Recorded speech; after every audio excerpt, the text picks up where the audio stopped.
शिव ने कहा, जो शिव से आया, उसे कहा गया आगम। विषय भारतीय आध्यात्मिक धारा में आगम। किताबें भी कहती हैं कि जो शिव ने भगवती को कहा वह है आगम, फिर भगवती ने जो शिव को सुनाया वह हो गया निगम। हम लोग आगम निगम के लफड़े में नहीं पढ़ने जा रहे हैं, लेकिन जो शिव ने कहा वह हो गया आगम। यानी भक्ति धारा का नाम धीरे धीरे अब आगम हो रहा है। साहित्यिक नाम अब चेंज कर रहा है, प्रेम को नाम दिया जा रहा है। भक्ति धारा अब आगम के रूप में परिणत, दर्शन में उसको कहा जा रहा है कि आगमिक धारा है। आगमिक धारा मूलतः भक्ति धारा है। शिव से आई, शिव वक्तृभ्यो, शिव के मुख से जो आया वह आगम है।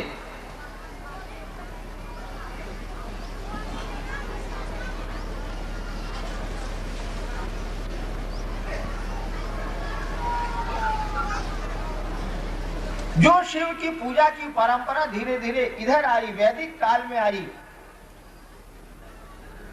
तो ऋग्वेद के बाद यजुर्वेद, अथर्ववेद, सामवेद में तो गीत है, कुछ है नहीं।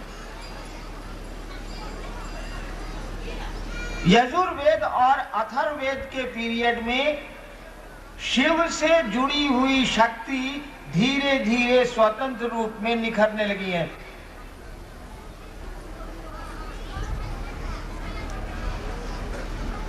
और शक्ति का स्वतंत्र रूप होता चला गया है, वह भी इंडिपेंडेंट अपना पावर रखने लगी है। ऐसे इतिहास बढ़ रहा है।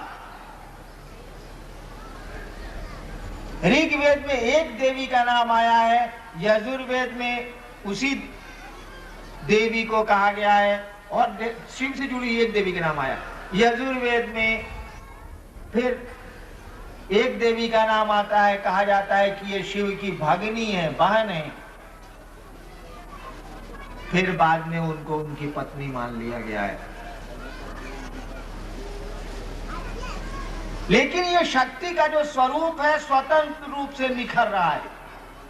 शिव से इनको जुड़ा हुआ माना गया है, लेकिन धीरे धीरे जैसे जैसे समय बीत रहा है, प्राचीन भारत से हम लोग अर्वाचीन भारत की ओर चले आ रहे हैं, इधर चले आ रहे हैं, तो देखते हैं कि शक्ति का स्वरूप स्वतंत्र रूप से निखरता चला जा रहा है। उनकी स्वतंत्र पूजा की परंपरा शुरू हो गई है।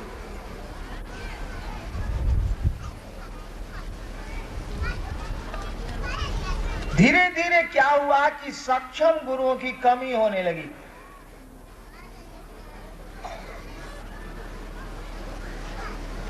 तो भक्ति धारा जो चली थी सिंधु घाटी सभ्यता से, जिसको आगमिक धारा के रूप में जाना जाने लगा, वेदों के कर्म कांड से प्यार में कर्म कांड आ गया, औपचारिकताएं प्रवेश कर गई। यानी आगमिक धारा भी सिस्टम में आने लगी। प्यार तो सिस्टम जानता नहीं, प्यार प्यार है। स्वतः शिव के प्रति लोगों के प्यार की स्थिति कम होने लगी, तो प्यार पैदा करने का तरीका ढूंढा जाने लगा। प्यार पैदा करने का बहुत सुंदर तरीका इस देश में भी एक है। एक हमारे गुरु भाई ने कहा कि प्यार तो पैदा हो जाता है, किया नहीं जाता। बात बिल्कुल सही। हमारे देश में प्यार पैदा करने का एक बड़ा ही सुंदर तरीका है, बड़ा ही सुंदर प्रचलन है। हमारे यहाँ की शादियां, लड़का लड़की को नहीं जानता है, लड़की वाले लोग लड़के वाले लोगों को बिल्कुल नहीं जानते हैं।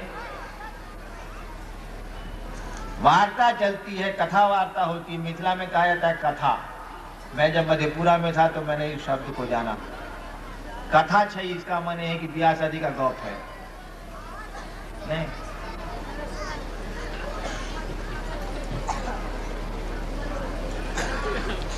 लड़की वाले लड़के वालों से बात करते हैं, शादी की तिथि तय होती है। लड़का लड़की के बारे में कुछ भी नहीं जानता है। लड़के की मना स्थिति, लड़की की मना स्थिति, दोनों का परिवेश भिन्न है। न लड़की लड़के को जानती है, न लड़का लड़के को जानता है। दोनों की स्थितियां और परिवेश भी भिन्न भिन्न है।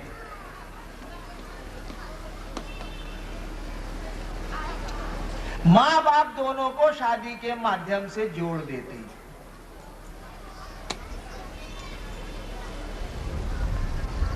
माँ बाप दोनों को शादी के विवाह के उत्सव में दोनों को जोड़ देते हैं, शादियां करा देते हैं। और शादियां इसी उद्देश्य से कराई जाती हैं कि दोनों में प्यार पनप जाएगा और जीवन की गाड़ी चलेगी।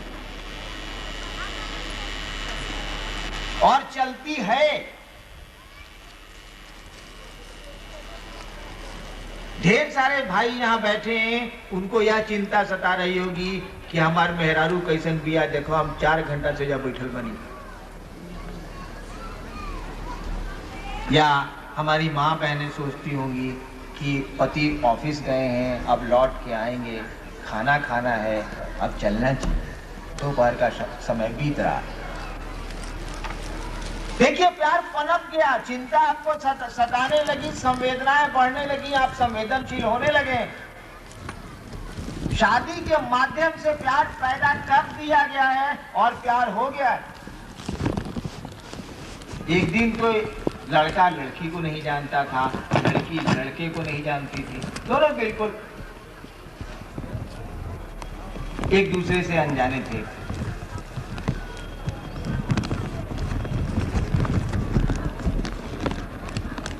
तो जब शिव से स्वतः प्यार करने की मना स्थिति में कमी आने लगी लोगों को,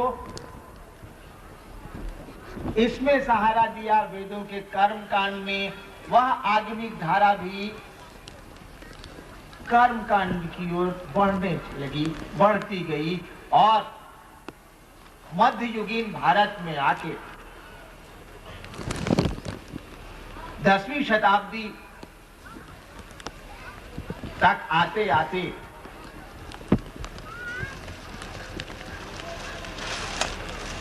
आगमिक धारा जो बाद में तंत्र के नाम से जानी गई, उसको भी मजबूर होना पड़ा वेदों का वर्चस्व स्वीकार करने को। कोई उपाय नहीं बच गया।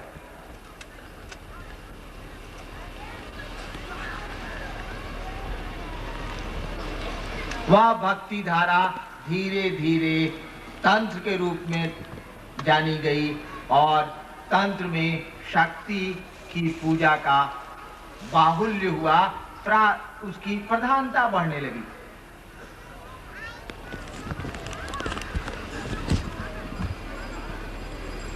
अब शक्ति को जगा के शिव से जुड़ने की प्रक्रिया प्रारंभ हो रही है और शक्ति को जगा के शिव से जुड़ने की इस प्रक्रिया का नाम तंत्र हो गया। यह आगमिक धारा ही है, आगम बाद में चल के जाना जाने लगा तंत्र के रूप में।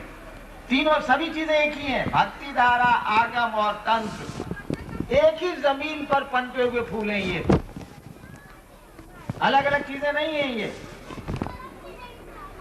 तंत्र प्रोडक्ट है भक्ति धारा का, आगम प्रोडक्ट है भक्ति धारा का, यानी मूल में भक्ति धारा ही है। और इसका बहुत सुंदर प्रमाण, छोड़िए इतिहास को, क्या बोलता है इतिहास, इसका बहुत सुंदर प्रमाण आपको मिलेगा। आप भारतवर्ष के तांत्रिकों की जीवन गाथा को पढ़ लें। आप इस देश में जो तांत्रिक के नाम से जाने गए हैं लोग, उनका जीवन इतिहास पढ़ लीजिए, साफ लगेगा कि ये भक्ति धारा है। भारतवर्ष के तांत्रिकों का नाम लीजिए तो जरा, जिनको हम आप जानते हैं, उन्हीं को न बड़ा मानेंगे हम लोग। इधर से चलिए, वर्तमान काल से हम लोग पीछे थोड़ा सा घुस के देखें। एक दो उदाहरण, रामकृष्ण परमहंस, विवेकानंद जी के गुरु, जीवन शुरू किया कर्म कांड से, शुरुआत है, प्यार पनपाने की कोशिश हो रही, और आ गए कहां? बिल्कुल प्रेम में, भक्ति में। अपने शिष्य विवेकानंद को कहते हैं नोरेन मां डाकचे, नरेंद्र मां आवाज देती।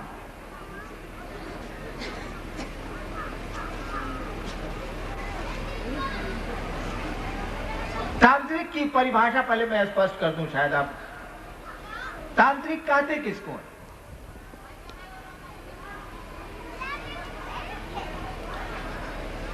जो शिव और शक्ति से प्रेम करता है उसे ही तांत्रिक कहते हैं।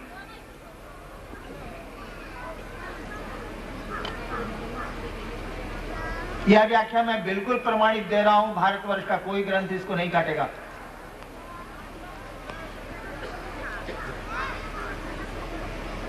योग से जुड़ा हुआ विज्ञान है हमारे यहाँ, बहुत बड़ी पुरानी पुस्तक है हम लोगों के पास, विज्ञान भैरव तंत्र। विज्ञान भैरव तंत्र में 112 योग की विधाएं हैं, तंत्र की विधाएं उसमें नहीं। वैसे तंत्र की क्या विधा होगी, प्यार की कौन सी विधा होती? विज्ञान भैरव तंत्र की शुरुआत में भगवती पूछती हैं शिव से,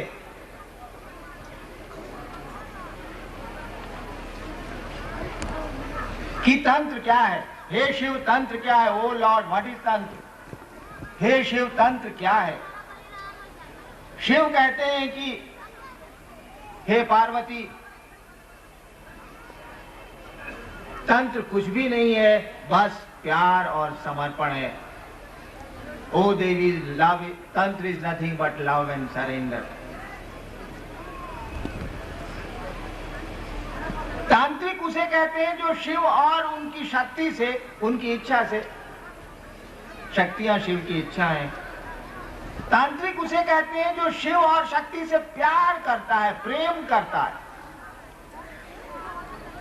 और आप जानते हैं प्रेम लेता नहीं है, प्रेम देता है। प्रेम में लेने का सिस्टम नहीं है भैया, देने का सिस्टम। किसी को प्रेम करके देखिए, आप उससे कुछ भी लेना नहीं चाहेंगे, देना चाहेंगे। मेरे सुख अब तेरे, तेरे दुख अब मेरे। दुख लेना चाहेंगे, दुख उसको देंगे नहीं, उसको परेशानियां देंगे नहीं।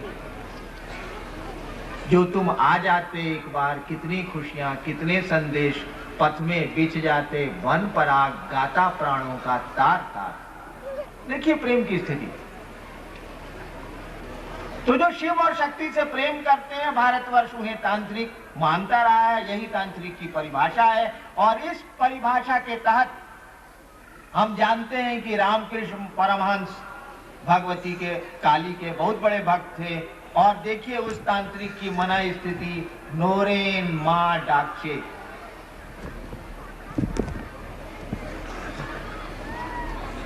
चलिए दूसरे तांत्रिक को, ठीक उसी कालखंड में एक और तांत्रिक पैदा हुआ है वर्धमान में, बंगाल के राम प्रसाद,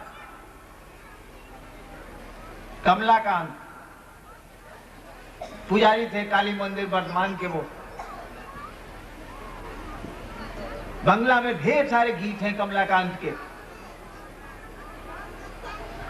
आज भी आप वर्धमान के उस वो जो उनका वर्धमान की महारानी थी, उनका जो मंदिर है, आप जाएंगे तो देखेंगे कि वो कमलाकांत जहाँ बैठा करते थे वहाँ आदमी की खोपड़ी रखी है और चिमटा रखा है, ढेर सारी चीजें उनकी रखी हैं। कमलाकांत ने शुरू किया साधना से, श्मशान की साधना से, मानव खोपड़ियों से साधना की होगी उन्होंने, अभी भी रखा है, मैंने देखा।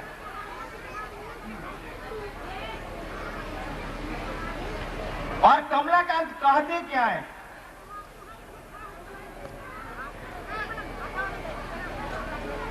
सकलई तुम्हार इच्छा, सब कुछ तुम्हारी इच्छा है। सकलई तुम्हार इच्छा, इच्छामयी तारा तुमी, তোমার কাজ তুমি করো মা, লোকে বলে করি আমি। देह यंत्र तोमी यंत्रिमा, देह रथे तोमी रथी, जे मन चलाऊ ते मन चलीमा, जे मन कराऊ ते मन करी। देखिए समर्पण, देखिए प्यार। देह यंत्र तुम यंत्रिमा, मशीन रूपी मशीन, ये देह रूपी मशीन की तुम मशीन बनो। देह यंत्र तुम यंत्रिमा, देह रथे तुमी रथी, जे मन चलाऊ ते मन चलीमा, जैसे मन करे वैसे ले चलो। जे मन चलाऊ ते मन चलीमा, जे मन कराऊ ते मन करी, जैसे कराना वैसे करा लो।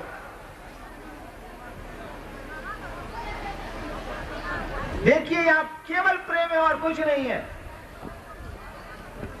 पूजा के सामान में आदमी की खोपड़ी भी मिल रही है, कमलाकांत जहां बैठे हैं, आज भी रखी है बर्दवान के उस काली मंदिर में।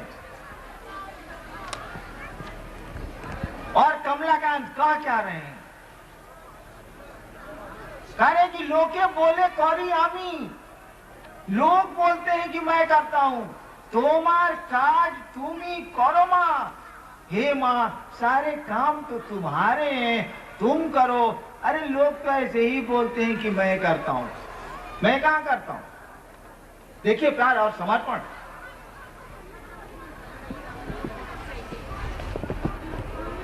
और उदाहरण चलिए, एक और उदाहरण देखिए, वामा खेपा, बंगाल तारापीठ। वह मां का दीवाना है। मंदिर में वामा खेपा ने पैखाना कर दिया, मंदिर के पुजारी के पद से उनको हटा दिया गया। प्यार में होश ही नहीं रहा। वामा खेपा बिना तारा के रह ही नहीं सकते। प्यार में ऐसा लगता है कि अपने पॉकेट में रखते हैं वो भगवती को। यानी मैं यह कह रहा था कि तंत्र कुछ भी नहीं है, बस प्यार है। वो सिंधु घाटी सभ्यता से चली भक्ति धारा भारतवर्ष की। इतिहासकारों का यह कहना कि प्राचीनतम भारत में भक्ति धारा थी। आज भी इस वर्तमान काल में भक्ति धारा ही है। आज भी वही प्रेमोपासना है। आज आप घरों में देखें लोग क्या करते हैं,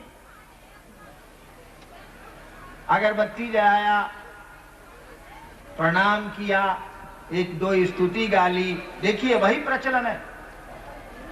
आज योग घरों में नहीं है, तंत्र घरों में है। तंत्र यानी भक्ति, तंत्र घरों में है, भारत के घर घर में है। अनजाने रूप से है, आप तंत्र की ही पूजा करते हैं। भक्ति धारा भारतवर्ष में पूरे घर घर में फैली है।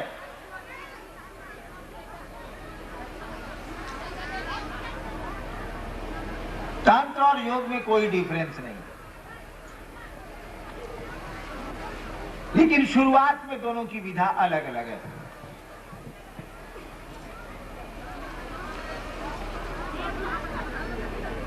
तंत्र शब्द का अर्थ है फैल जाना, तन्ना, तनु धातु से बना है, expansion.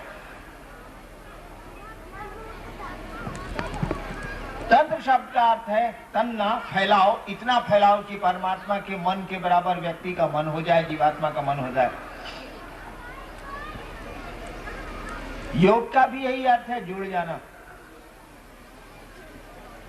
Plus of the unit mind with the cosmic mind. योग का भी अर्थ है अपने को परमात्मा से जोड़ देना। लेकिन दोनों में थोड़ा सा शुरुआत में अंतर है। भक्ति धारा ने कहा कि प्रेम में तो कुछ छोड़ने और पकड़ने की जरूरत ही नहीं है। आप मुर्गा खाइए तब भी किसी से प्रेम कर सकते हैं। भाई अपने बेटे से प्रेम करने में मुर्गा कहां से दिक्कत पैदा करता है? आप प्याज लहसुन नहीं भी खाइए तो अपने बेटे को प्रेम करने में कहां असुविधा पैदा होती है? आप लाल कपड़ा पहनिए या साधु का बाना पहनिए या पैजामा पहनिए, पहनिए, भाई पत्नी से प्रेम करने में पतलून कहां आड़े आती है? प्रेम तो मन की चीज है, भीतर की चीज है। तो प्रेम में तो कोई वर्जना हो ही नहीं सकती, कोई रुकावट हो ही नहीं सकती। भक्ति में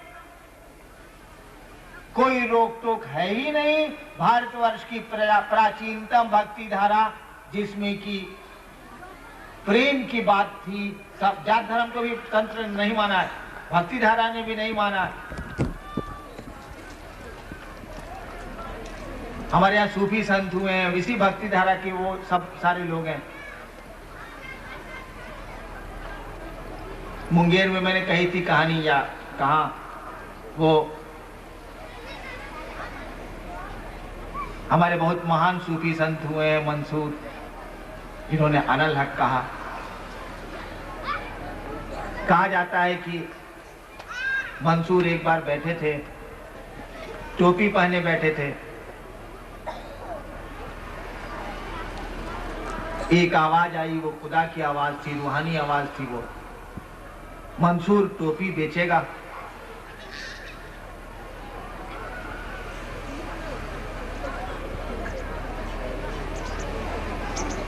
मैंने जो सुन रखा है वही मैं कह रहा हूं।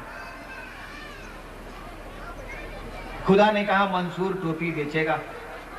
मंसूर ने कब कहा तेरे पास है क्या जो तू खरीदेगा? फिर आवाज आई मंसूर टोपी बेचेगा। और मंसूर ने फिर कहा तेरे पास है क्या जो तू खरीदेगा? आवाज आई पूरी कायनात मेरी, पूरी सृष्टि मेरी, सब कुछ मेरा, और तू कहता है कि मेरे पास है क्या जो मैं खरीदूं? बोल, बेचेगा अपनी टोपी? मंसूर ने कहा ठीक बेचूंगा, एक मेरा काम कर दे, मैं बेच दूंगा टोपी अपनी। खुदा ने कहा बोलो। मंसूर ने कहा मुझको जन्नत दे दे, लेकिन एक शर्त है, और किसी को मत देना। खुदा ने कहा ये कैसे संभव? मंसूर ने कहा ठीक, जन्नत न देता है मत दे, मुझको जहन्नुम दे दे, लेकिन एक शर्त है, और किसी को फिर मत देना। खुदा ने कहा ये भी कैसे संभव है मंसूर? मंसूर ने कहा मैंने कहा ना कि तेरे पास है क्या जो तू खरीदेगा? मुझको टोपी नहीं बेचनी, तू जा। देखिए प्यार, ये संवाद क्या बोल रहे हैं? एक दीवाना है खुदा का, प्रेमी है भगवान का। ये संवाद तो इसी के द्योतक है ना। तो प्यार में तो क्यों कोई वर्जना होती नहीं।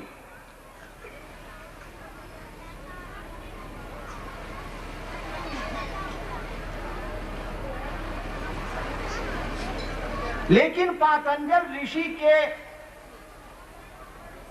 पहले कहा जाता है कि योग की विधा के जन्मदाता हिरण्यगर्भ थे।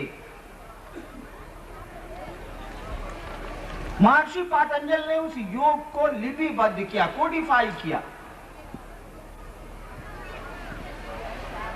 अष्टांग योग भारतवर्ष में आया, योग की प्रक्रिया हमारे देश में आई, और पातंजल ऋषि ने इसको लिपिबद्ध किया। इसीलिए योग को पातंजलि ऋषि के नाम से जाना जाता है।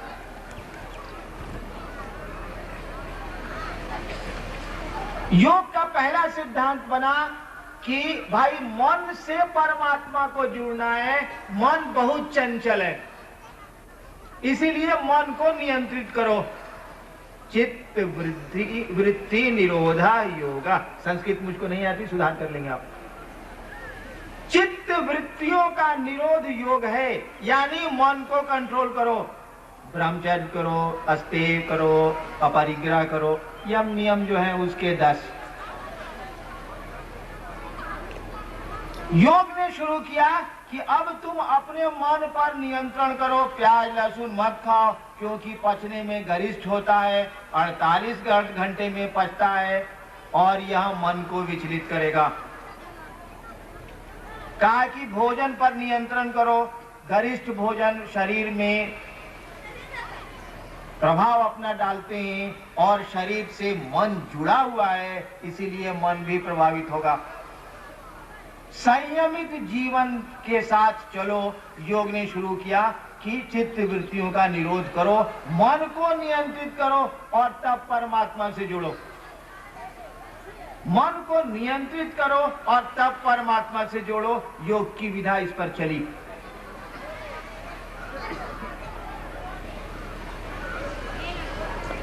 मन को नियंत्रित करके परमात्मा की ओर ले चलने की विधा योग के द्वारा आई। ठीक उसी जगह पर एक और विधा चल रही है, प्रेम की धारा। जहां प्रेम पैदा हो गया वहां मन तो स्वतः नियंत्रित हो गया।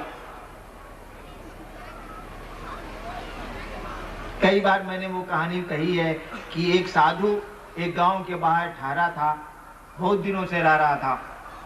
शाम का समय था, गांव में लाउड स्पीकर बज रहा था।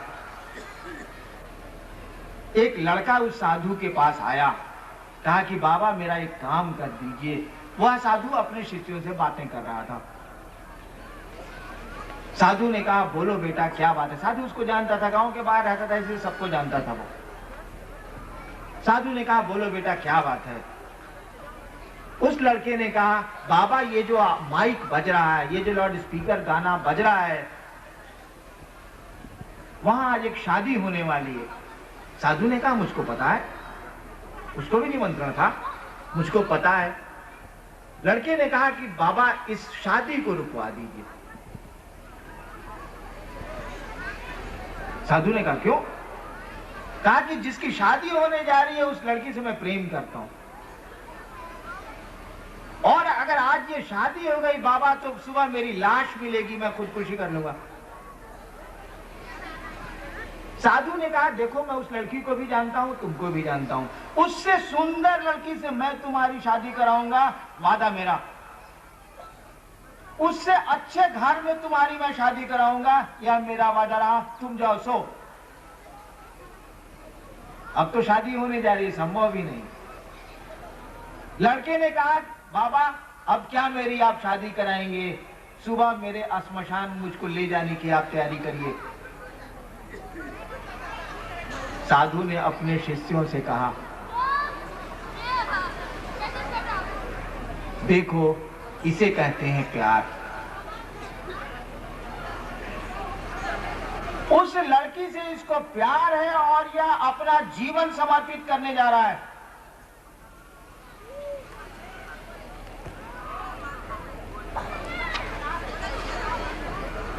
इसको अभी कुछ नहीं सूझ रहा है उसके अलावा। लैला मजनू की स्थिति पैदा हो गई है, मीरा और कृष्ण की स्थिति पैदा हो गई, रामकृष्ण परमहंस और काली की स्थिति पैदा हो गई। आप बताइए कौन सी चित्त वृत्ति का निरोध किया था उस लड़के ने उस लड़की से प्यार करने को? अपनी पत्नी से, अपने बच्चे से प्यार करने के लिए कौन से अपने मन को आपने नियंत्रित किया है?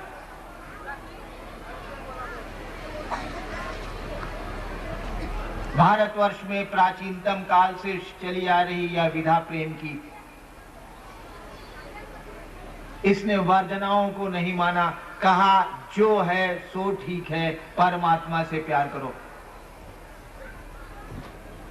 कहा गया परमात्मा से प्यार तो आसान नहीं है भैया।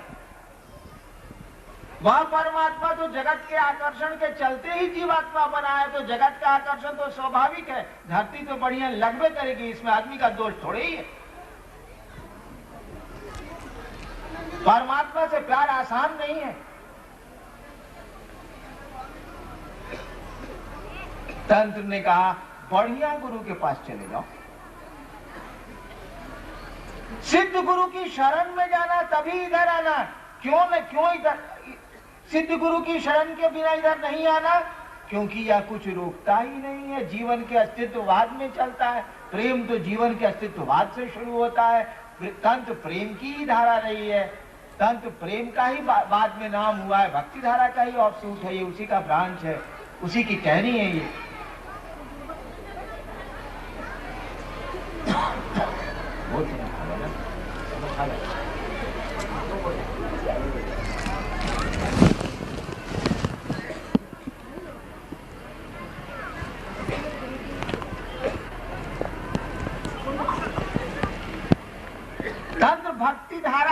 बाद में नाम पड़ा है।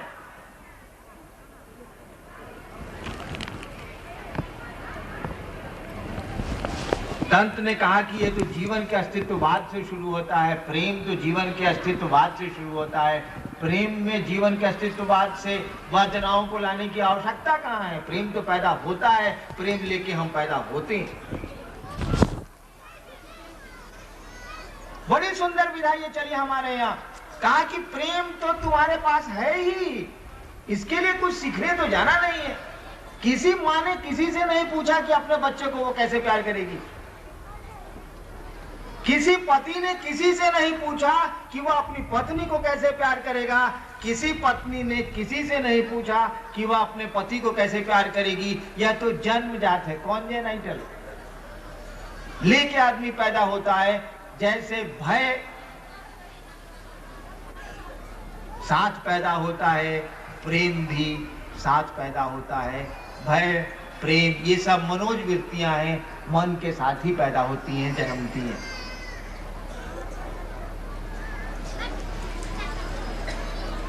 शिव ने कहा कि भाई परमात्मा को पाने के लिए हंगामा क्या, किससे क्या सीखना है? परमात्मा इतना कमजोर है कि अपनी ही सृष्टि को अपने पास आने के लिए कुछ सीखने के लिए छोड़ देगा।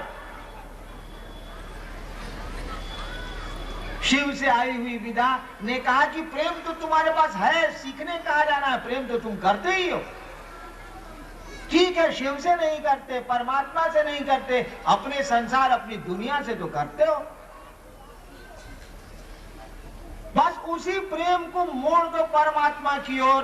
प्रेम दो में भाईजान पैदा तो जरूर होता है। प्रेम दो सत्ताओं में ही पनपता है, एक में नहीं होगा ये। लेकिन दो सत्ताओं में रहता नहीं है, रह नहीं सकता है।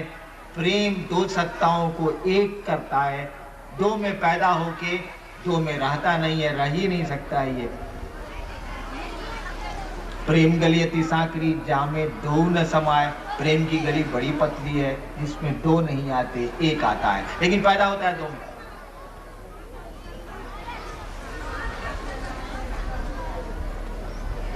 भारतीय आध्यात्मिक धारा में आई हुई यह विधा, प्रेम की धारा, ये भक्ति धारा, ये तंत्र की धारा, ये आगम की धारा,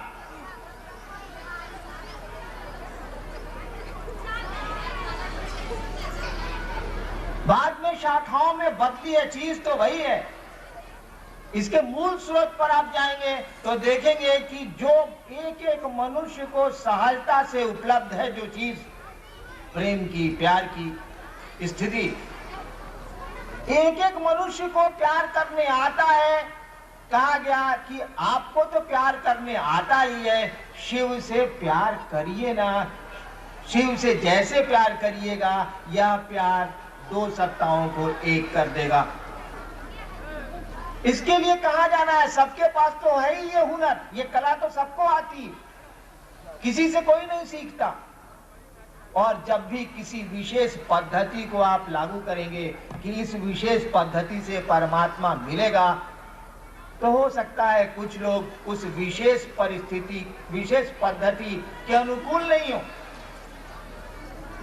अगर आप कहें कि मांस मछली छोड़ के ही आओ तभी परमात्मा मिलेगा, तो ढेर सारे लोग हैं अभी भी विश्व में जो मांस मछली अगर छोड़ दें, यानी मांसाहारी भोजन छोड़ दें, तो उनको भोजन मिल ही नहीं सकता है, उपलब्धता भी उनको नहीं है, या स्वभाव नहीं है, तब तो वो परमात्मा को नहीं पाएगा ना। लेकिन वह भी परमात्मा को प्रेम करता, वह भी किसी न किसी को प्रेम करता है। कहा गया कि प्रेम तो सबके पास है। भैया परमात्मा से प्यार करो ना। कठिन जरूर है परमात्मा से प्यार हो जाना आदमी के मन में, सहज नहीं है, ये आसान नहीं है। तो कहा कि बढ़िया गुरु के पास चले जाओ, बढ़िया गुरु तुम्हारे मन में परमात्मा के प्रति प्रेम पैदा कर देंगे। रैदास मीरा के मन में कृष्ण के प्रति प्रेम पैदा कर देगा। प्रेम पैदा हो जाने की जरूरत है, फिर किसी को रुकेगा क्या? हो किसको रोक लिया है आज तक धरती ने? आपस में जो प्रेम करते रहे, मीरा रानी दीवानी कहने लगी। शब्द देख लीजिए, मीरा रानी दीवानी कहाने लगी, वह तो गली गली हरि गुण गाने लगी। कहाँ रोका किसी ने? एक रैदास ने मीरा के मन में कृष्ण के प्रति प्यार पनपा दिया, अंकुरित कर दिया। मीरा को कोई रोक नहीं सका। मीरा रानी दीवानी कहाने लगी। तंत्र ने कहा, आगमिक धारा ने कहा, भक्ति धारा ने कहा कि बढ़िया गुरु के पास चले जाओ, वे तुम्हारे मन में शिव के प्रति, परमात्मा के प्रति प्रेम पैदा कर देंगे, प्रेम अंकुरित हो जाएगा। फिर क्या कहना है, किसके रोके रुकेगा, कौन सी विधि की जरूरत है। हम लोग भी यही कह रहे हैं कि भैया शिव से बड़ा गुरु तो नहीं है। यह बात तो आप हमसे ज्यादा अच्छी तरह जानते हैं। यह देश बहुत बढ़िया से इस बात को जानता है कि शिव गुरुओं के गुरु हैं, जगत गुरु हैं, आदि गुरु हैं। हम लोग कह रहे हैं कि उस गुरु के प्रति अपना शिष्य भाव, उस गुरु के प्रति अपना शिष्य भाव पैदा करिए, अंकुरित करने का प्रयास करिए। वह गुरु आपके मन में परमात्मा के प्रति, शिव के प्रति प्रेम अंकुरित कर देंगे। गुरु का यही काम ही है, अंकुरित कर देंगे। प्रेम अंकुरित होने की जरूरत है। फिर तो न गुरु की जरूरत है, न किसी की जरूरत है, न किसी प्रक्रिया की जरूरत है, न किसी पद्धति की जरूरत है। अब शिव गुरु से आपका जुड़ाव कैसे हो, आप शिव को अपना शिष्य भाव कैसे दे पाइए, इसका विषय इसी में जुड़ा हुआ है। सूत्र तय, लोगों ने कहा 3 सूत्र हम लोग कहते हैं कि आप कोशिश करिए कि इसको करिए। समयाभाव है, 3 सूत्रों पर फिर हम लोग बात करेंगे। अब मैं आग्रह करूंगा मेरे अनुराग भैया, आप ही आपसे बातें करें। तब तक के लिए आप सबों को मेरा प्रणाम।